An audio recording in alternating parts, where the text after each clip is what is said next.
Hi guys, we are in week 3 of this mentorship, which is pretty exciting. I don't know about you, but it's definitely going by really quickly for me, and also pretty surreal. This is just a side note to be filming this content pregnant, knowing that I very well could have a baby boy at this point. So that's just a wild side thought on my part. But I wanted to originally share this in a document for you guys, but the Challenge Tracker app does not allow me to upload files, so I'm creating a video instead.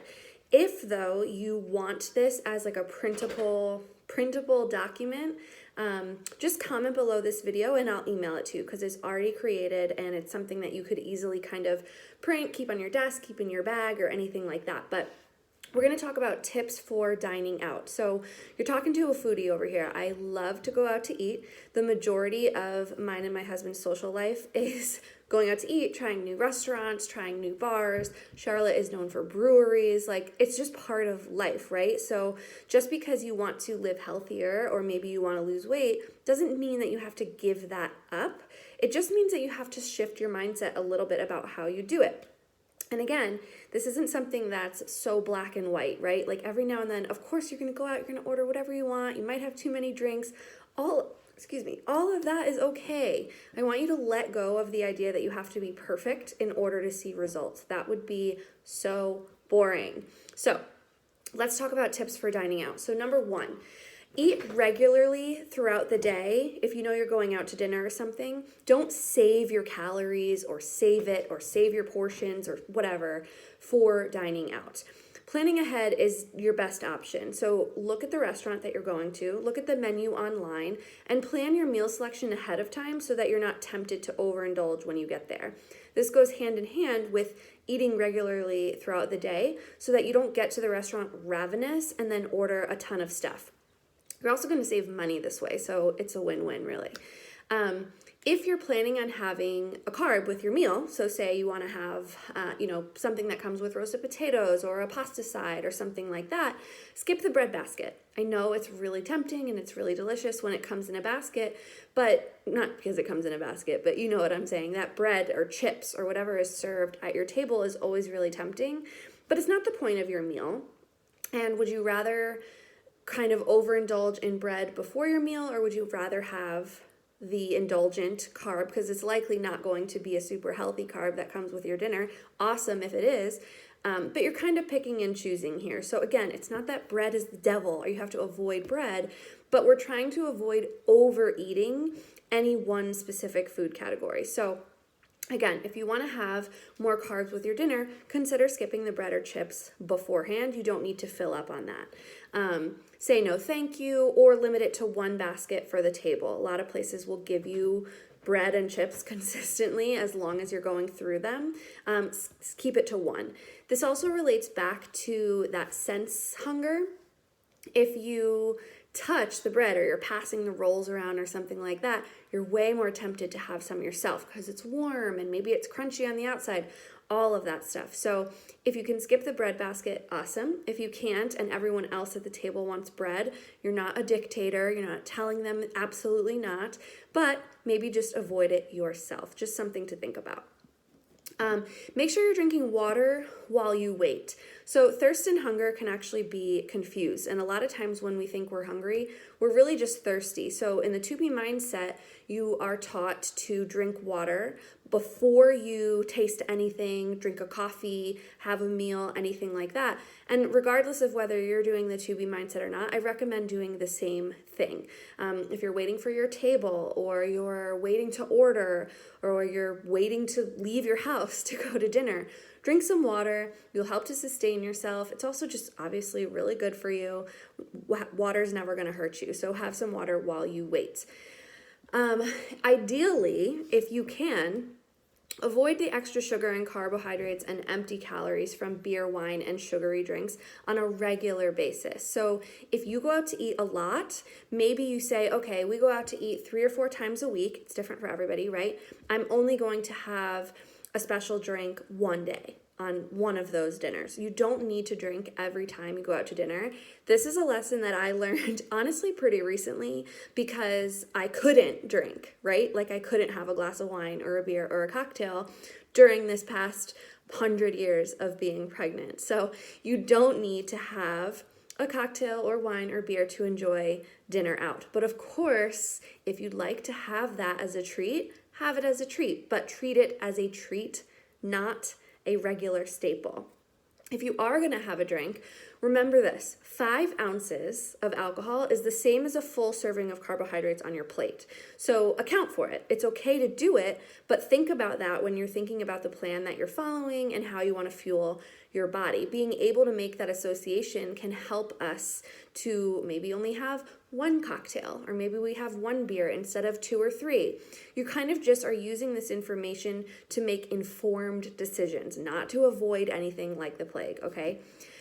When you're ordering your meal, read the item description on the menu. So there's a lot of restaurants will have dishes that are fried, crispy, breaded, creamy, melted. All of those are super indulgent words. It likely means that it's cooked in lots of butter, or maybe a lot of extra cheese or heavy cream or oil. Fried is pretty obvious, right? If you look around the menu for healthier keywords like steamed, baked, sauteed, so on, not so on, like, sorry, I'm reading my notes and I am like losing my mind.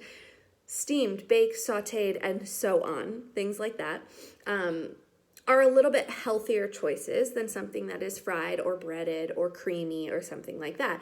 It's also really easy to ask your server if they can use light oil when making your dish. Not a crazy request. Most chefs are actually very open to making tweaks to the menu item, as long as it's a tweak, just not for the sake of changing something, but for the sake of a personal preference or a health benefit, anything like that. So don't be afraid to ask. You can also ask, speaking of asking questions, if they cook in butter or olive oil. And if you have the option or you're willing to do so, choose dishes that are prepared with olive oil over butter, or ask if they can be preferred in olive oil instead of butter. Again, don't be afraid to ask for what you want. It's okay to leave things off or add things on. So for example, if you do not plan on having a carbohydrate with your dinner and you see a really great sounding dish that comes with a veggie side and a carbohydrate side, ask for double veggies. Like, that's a very simple and common question. You can do these things. We often end up apologizing for eating the way that we want to eat. But remember, you're the paying customer at the restaurant. They want you to enjoy your experience. And the chef wants you to enjoy the food. So if it's going to be more enjoyable for you to have double veggies or to have something prepped with light oil, that's what they want, okay? When you're ordering a salad, if you order a salad out, I don't know about you, but I always think salads out are way better than when I make them at home. I very rarely make salad at home. That's just me. But we are actually going to talk about how to make baller salads at home. But that's a different day. But when you're ordering salads, ask for dressing on the side. I guarantee you will end up using less than if your salad came dressed from the restaurant. They tend to overdress. And if you have it on the side, you're in full control, and you'll end up using much less than you would had they tossed it themselves. Excuse me.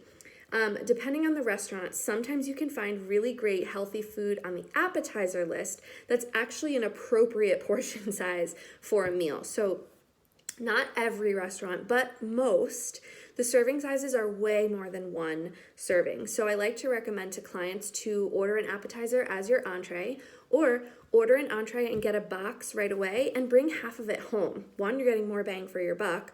2, you're not going to overeat that way. So take a look at those things. And a lot of appetizers include really great fresh ingredients in smaller portions that are still going to be enough to fill you up. If you do have a drink, and this, again, these are just things to consider. They're not hard, steadfast rules, but sometimes we don't think of these small little things that we can do that end up making a big difference. If you decide you want to have a drink or two, consider skipping dessert. So if other people are ordering dessert, you can order a coffee or a tea and still participate in that end of the meal kind of ritual without also getting a dessert on top of the sugary drinks that you had, on top of the bread basket that you may have had. These are just little things that you can do. Of course, you want to splurge every once in a while. You treat yourself, you deserve it. But there are super simple things you can do to still really enjoy that ritual without harming your health. Again, not that one dessert is harming your health. Please know that that's not what I'm saying, but this group is about improving your health, improving how you feel, and weight loss. And so that's why I'm sharing these tips, okay? You can also share a dessert. You can share a dessert with more than one person. You can bring half of a dessert home. You can skip dessert altogether. So lots of things that you can do while you're dining out. You certainly don't have to give up going out to eat and that part of that social aspect of food that foodies like me really, really love, and you can still go and really enjoy yourself. So I hope this is helpful. If any of you guys have extra tips you want to share or something else specific that you struggle with while you're out, please let me know. I'd love to address it. As a quick bonus tip, order first. If you go to a restaurant and it's time to take the order, if you order first, you'll be less likely and less tempted to place your order based on what other people are ordering. So that one really, really works, I swear.